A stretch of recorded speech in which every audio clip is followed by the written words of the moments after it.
மனதுக்கினிய மனோகரி மானச சரோவரி தேவி. அம்பிகை கௌரியை எழுதியவுடன் கைலாசத்தில் இருக்கும் சக்தி பீடத்தை பற்றி எழுத வேண்டும் என தோன்றியது. பீடத்தின் பெயர் மனஸ் அல்லது கைலாசம். பீட்டேஸ்வரி தாக்ஷாயினி அம்பிகையின் வலது முன்கை விழுந்த இடம். பைரவர் அமரர் அல்லது ஹரர்.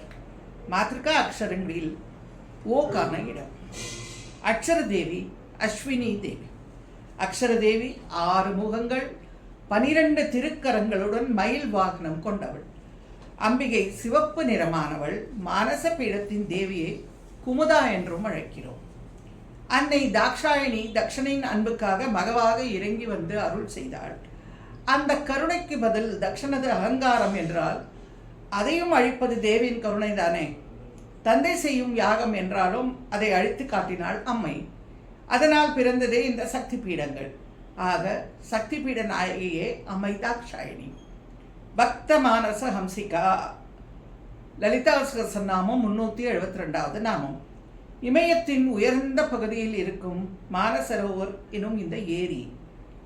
இங்கு வசிக்கும் அன்னங்கள் வேறு இடங்களுக்கு போவதில்லை. அவ்வளவு தூய்மையான இடம். அன்னை தாக்ஷாயினியும் தம் உள்ளங்கள் தூய்மையாக இருப்பின் அங்கு ஹம்சமாக உலவுகிறாள். அன்னையின் சக்தி பீடங்களில் அடியார்களில் மனமே சிறந்த சக்தி பீடமாக கருதப்படுகிறது. இந்த கம்பீரமான இமயமலை ஒவ்வொருவருக்கும் ஒவ்வொரு விதத்தில் வணங்கக்கூடியதாக இருக்கிறது. 30 லட்சம் வருஷங்கள் பழமையான இந்த கைலாய மலையும் மானசரோவரும் திபெத் பீடபூமியில் இருக்கின்றன. ஆனால் நமது மற்ற மலைகளுடன் ஒப்பிடும்போது வயதில் சிறியது. இந்த கைலை மலையை ஒரு தடவை பிரதட்சணம் செய்து வந்தால் நம் பாவங்கள் அனைத்தும் மறைந்து போகும். மானசரோவரில் ஒருமுறை ஸ்நானம் செய்தால் நாம் பிரம்மலோகத்தை அடைவோம். அந்த நீரை ஒரு சொட்டு பருகினால் 100 ஜென்மங்களின் பாவங்கள் கரைந்து போகும். கைலாச மலையை பஞ்சாட்சரி என்கிறோம். 4 முகமும் மேலே ஒரு முகமும் உள்ளது. வடக்கு முகம் சத்வித்யா எனப்படுகிறது. மனஸ்தத்துவத்தை விளக்குவது இதன் தேவி உமா. இந்திரன் வஜ்ராயுதத்திற்காகவும் அர்ஜுனன் பாசுபதாஸ்திரத்திற்காகவும் இங்கு தவம் செய்திருக்கிறார்கள். கௌரி குண்டம் அன்னை பார்வதியின் சக்தி. இதுவே இந்த பூமியின் நடுநாயகமும் என்கிறார்கள். அன்னை பார்வதியால் புனிதமடைந்த குண்டம். மானசரோவரமோ உலகின் உயரமான நல்ல தண்ணீரால் ஆன ஏரி. பிரம்மதேவரின் மனசிலிருந்து உண்டானதால் மானசரோவர். இந்த ஏரி சூரியன் போல் வட்டமாக இருப்பதால் சூரிய சக்திக்கான இடம். நம் உள்ளுணர்வை ஆத்ம ஞானத்திற்கு திருப்பும் சக்தி இந்த மானசரோவரில் கிடைக்கிறது. ஆழ்ந்த நீல நிறத்தில் உள்ள இந்த ஏரியில் அன்னை சதிதேவியின் வலது முழங்கை விழுந்த பீடமாக கூறுகிறோம். கைலாச மானசரோவர் யாத்திரை நாம் ஒன்றாகவே செய்வது. ஏற்கனவே என்னுடைய கைலை யானை கண்டேன் கண்ணார என்ற புத்தகத்தில் கைலாச யாத்திரையை பற்றி விரிவாக எழுதியுள்ளேன். இங்கு மானசரோவர பீடத்தை பற்றி மட்டுமே கூறுகிறேன். கைலாசம் திபெத்தில் இருக்கிறது. திபெத் சீனாவின் ஆக்கிரமிப்பில் இருக்கிறது. ஆக நாம் கைலாய யாத்திரைக்காக சீனா செல்ல வேண்டியிருக்கிறது.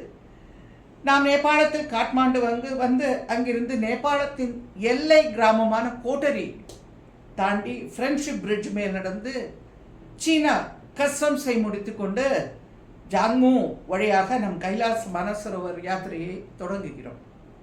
உடலும் உள்ளமும் தெம்பாக இருந்தால்தான் இந்த யாத்திரை மேற்கொள்ள முடியும். முதலில் ஞாலம், பிறகு சாகா, அங்கிருந்து பரியாங், பரியாகிலிருந்து சுகம்போவில் மானசரோவர் கரை, அங்கிருந்து தார்ச்சன் கைலை மலையின் அடிவாரம். பரிக்கிரமா ஆரம்பமாகிறது. முதல் நாள் திரபுக், 2ஆம் நாள் ஜுதல்புக், 3ஆம் நாள் முடித்துவிட்டு சுகம்போ மானசரோவர் கரைக்கு வந்து சேர்கிறோம். நாம் சாதாரண மலைகள் ஏறுவது போல அல்ல இந்த யாத்திரை. நாங்கள் முதல் நாள் சென்று தங்கின ஞாலம் என்ற இடம் 12,000 அடி உயரத்தில் இருக்கிறது. இங்கு வந்து சேரும்போது அநேகமாக வாந்தி வயிற்றுப்போக்கு எல்லாம் ஆரம்பித்து விடுகிறது. நாம் நம் உடலை மிகவும் ஆரோக்கியமாக வைத்துக் கொள்ள வேண்டும். 6 மாத காலம் இதற்கான ஆயத்தங்களை செய்து கொள்ள வேண்டும். ஞாலம் வரை நல்ல ஒரு மலைவாச ஸ்தலம் போல காட்சியளிக்கும் சுற்றுப்புறம் சாகா செல்லும் வழியில் பாலைவனமாக காட்சியளிக்கிறது. வெயில் ஒரு பக்கம், பீத்து கொண்டு போகும் காற்று ஒரு பக்கம்.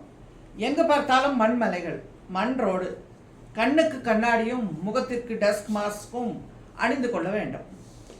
சாகாவில் இருந்து பர்யாங் செல்லும் வழியில் அழகான இயற்கை காட்சிகளும் புல் பூண்டு இல்லாத வெட்ட வழியும் மாறி மாறி தோன்றுகின்றன. நடுவில் ஓரும் காட்டாறுகள், இடையில் பிரம்மபுத்திரா தரிசனம். இப்படியே 4ஆம் நாள் செக் போஸ்டுகளை தாண்டி போய்கொண்டே இருக்கிறோம். வழி டிரைவரை தவிர யாருக்கும் தெரிவதில்லை, புரிவதும் இல்லை. நாங்கள் கைலநாதனையும் தேவியையும் எப்போது தரிசனம் செய்யலாம் என்று கேட்டுக்கொண்டே இருந்தோம். எங்கள் டிரைவர் பதிலே சொல்லவில்லை. நாங்கள் ஒவ்வொரு வினாடியும் கைலநாதன் தரிசனத்திற்காக காத்து கொண்டிருக்க திடீரென்று வண்டி ஒரு மேட்டில் ஏற எங்கள் டிரைவர் கீழே இறங்கி வலது கையால் கைலாசியும் இடது கையால் மானசரோவரையும் காட்டினார். நாங்கள் மெய் சிலிர்க்க உடல் சிலிர்க்க கீழே விழுந்து வணங்கினோம். அப்பன் கைலாசநாதனை ராவணேஸ்வரன் இவ்வாறு வர்ணிக்கிறார். தரேதரேந்திர நந்தினி சாச பந்து பந்துரா ஸ்புரதிகந்த சந்ததி பிரமோத மனமனசே கிருபா கடாட்ச தோரணி நிறுத்த துர்தராபட்டி கசி திகம்பரே மனோ வினோதமேது வாஸ்துனி. சந்தோஷமான மலையரசனின் கடைக்கண் பார்வையால் மகிழ்ந்து தமது கஷ்டங்களை எல்லாம் தீர்ந்து விட்டு சிவபெருமான் நமக்கு எல்லா சுகத்தையும் அளிக்கிறார் என்று ராவணேஸ்வரன் கூறுகிறார். அப்பனையும் அம்மையும் சேர்ந்து பார்ப்பது என்பது எப்பேற்பட்ட அனுபவம்! நீல நிறத்தில் குளிர்ந்த அலைகளோடு அழகாக அம்மை காட்சியளிக்க அப்பனோ பனியால் பொருத்தி கொண்டு கம்பீரமாக காட்சி தந்தார். வாழ்க்கையின் இந்த ஒரு தருணம் மிகவும் அற்புதம். நமக்கு இந்த அருமையான காட்சி கிடைத்ததற்காக அந்த அம்மையப்பரை மறுபடியும் விழுந்து வணங்குவோம். அவர்கள் இணை பிரியாதவர்கள் அல்லவா அர்த்தநாரீஸ்வரர். மாது நல்லாளோடும் மணாளன் இருந்திட பாதி நல்லாளும் பகவனும் ஆனது சோதி நல்லாளை துணை பெய்ய வல்லிரேர் வேதனை தீரும் வெள்ளடையாமே என்கிறார் திருமூலர். சாதாரணமாக சிவபெருமான் அம்பிகைக்கு இடம் தந்திருக்கிறார் என்கிறோம். ஆனால் திருமூலரோ அம்பிகை தன் மணாளனுக்கு இருந்திட தன் மேனியில் பாதி இடம் கொடுத்ததாக கூறுகிறார். அந்த அன்னையை துதைத்தால் நம் பிறவி துயரம் தீரும். அப்பேற்பட்ட அம்பிகை மனசரோவரமாக காட்சி தருகிறாள். என்னே நம் கண்கள் செய்த பாக்கியம்! தூரத்திலிருந்து பார்க்கும்போது பரமனும் இரவியும் இவ்வளவு ஆனந்தத்தை தருகிறார்களே, இன்னும் அருகே சொல்லும்போது நமக்கு எவ்வளவு ஆத்மானுபவங்கள் கிடைக்கும். நாங்கள் அவரவருக்கு தெரிந்த வகையில் அம்மையும் அப்பனையும் நமஸ்கரித்து பிரார்த்தித்து கொண்டோம். இந்த தரிசனம் இன்னும் 4-5 நாட்களுக்கு கிடைத்து கொண்டே இருக்கும். மானசே தக்ஷஹஸ்தோ மே தேவி தாக்ஷாயணி ஹர அமரோ பைரவஸ் தத்ர சர்வ சித்தி விதாயகா. நாங்கள் அங்கிருந்து சுகம்போ மானசரோவர் கரையில் இருக்கும் தங்கும் விடுதிக்கு சென்றோம். எங்களுக்கு தங்குவதற்கு மண் வீடுகள் கிடைத்தன. இந்த மண் வீடுகளுக்கு பின்னால் மணலில் நடந்து சென்றால் அம்மையின் தரிசனம். பிரம்மாண்டமான மானசரோவர் ஏரி அன்னை நீல நிறத்தில் காட்சி அளிக்கிறார். வெளிர் நீலம், ஆழ்ந்த நீலம், கருநீலம், பச்சை என பல வர்ணங்கள். இந்த சரோவரம் 16,000 அடிகள் கடல் மட்டத்திற்கு மேலே உள்ளது. கிட்டத்தட்ட 24 கிலோமீட்டர் பரப்பளவு கொண்டது. 250 அடிக்கு மேல் ஆழமானது.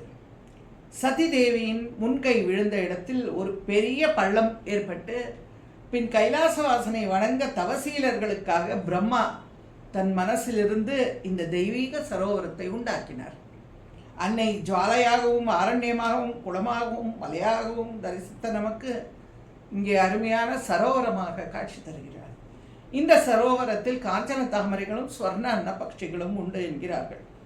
மனிதர்கள் இல்லாமல் தேவ பூஜை நடக்கும்போது இவைகள் எல்லாம் பார்க்க முடியும். ஒரு 4 மாதம் தான் நமக்கு கைலாச தரிசனம். அதற்கு பின் பனி பெய்ய ஆரம்பித்து விட்டால் நெருங்க முடியாது. இந்த சரோவரத்தில் மிதக்கும் தங்க அன்னங்கள் அன்னையை உமா உமா என்று கூவி தொழுமாம். ஆகா, நினைத்தாலே நிற்கும் காட்சி. அன்னை உமாதேவியை அப்பைய தீட்சிதர் தம் சந்திரகலா ஸ்துதியில் இவ்வாறு வர்ணிக்கிறார். ஏதச் சரித்திரமகிலம் லிகிதம் ஹி அஸ்யாஸ் சம்பூஜிதம் சதனையேவ நிவேசிதம் வா துர்கஞ்ச தாரயதி துஸ்தரம் அபியசேஷம் ஸ்ரேக பிராயச்சதி சர்வம் உமாம் பஜேதாம். அம்பிகையின் சரித்திரம் நமது பயங்களை போக்கும். அவளது மகாத்மியம் எல்லா செல்வங்களையும் நமக்கு தரும். பெரும் ஆபத்திலிருந்து துர்காம்பிகை நமக்கு அரணாக இருப்பாள். அதற்கு உமாதேவியை துதிப்போம். இந்த பவித்திர சரோவரத்தில் கிடைக்கும் கூழாங்கற்களை மூர்த்தம் என்கிறோம். இவை விதவிதமான உருவங்களில் கிடைக்கின்றன. நம் இல்லத்தில் கொண்டு வந்து அம்மையின் சுரூபத்தை பூஜிக்கிறோம். ஆரணிந்திடு சடையார் தில்லையம்பதி மருவும் மண்ணலார் மகிழ்மணியே அகிலாண்டமும் சராசரமும் ஈன்றருள் பரசிவானந்த உமையே என்கிறார் தாய்மானவர். மானசரோவரத்து கரையில் முளைத்திருக்கும் புற்களை தாண்டி போனால் சிறிது கலங்கலாக இருக்கும் ஜலம் கொஞ்சம் உள்ளே சென்றால் மிகவும் தெளிந்த நீராக காட்சி தருகிறது. எந்த புண்ணிய தீர்த்தத்தை கண்டாலும் உடனே குளித்து விடு என்று அம்மா சொல்லியிருக்கிறார். ஆகையினால் நான் எந்த தயாரிப்பும் இல்லாமல் டக்கென்று உள்ளே இறங்கிவிட்டேன். நீர் மிகவும் குளிர்ந்ததாக பனிக்கட்டியாக உடலில் பட்டவுடன் ஏற்பட்ட குளிரை சொல்ல முடியாது. 2 நிமிடங்களில் உடல் இந்த குளிருக்கு பழக்கப்பட்டு விடுகிறது. சிறிது நேரத்தில் தண்ணீர் வெதுவெதுப்பாக மாறி வெளியே வரவே மனமில்லாமல் போகிறது. எதிரே சூரிய வெளிச்சத்தில் கைலாசவாசன் அப்பனின் உருவம் அன்னையின் ஜலத்திற்குள். எப்பேற்பட்ட திவ்ய தம்பதிகள்! கன நேரமும் இணை பிரியாதவர்கள். அப்பனையும் அம்மையும் வணங்கி கொண்டே மூழ்கி எழுந்தேன்.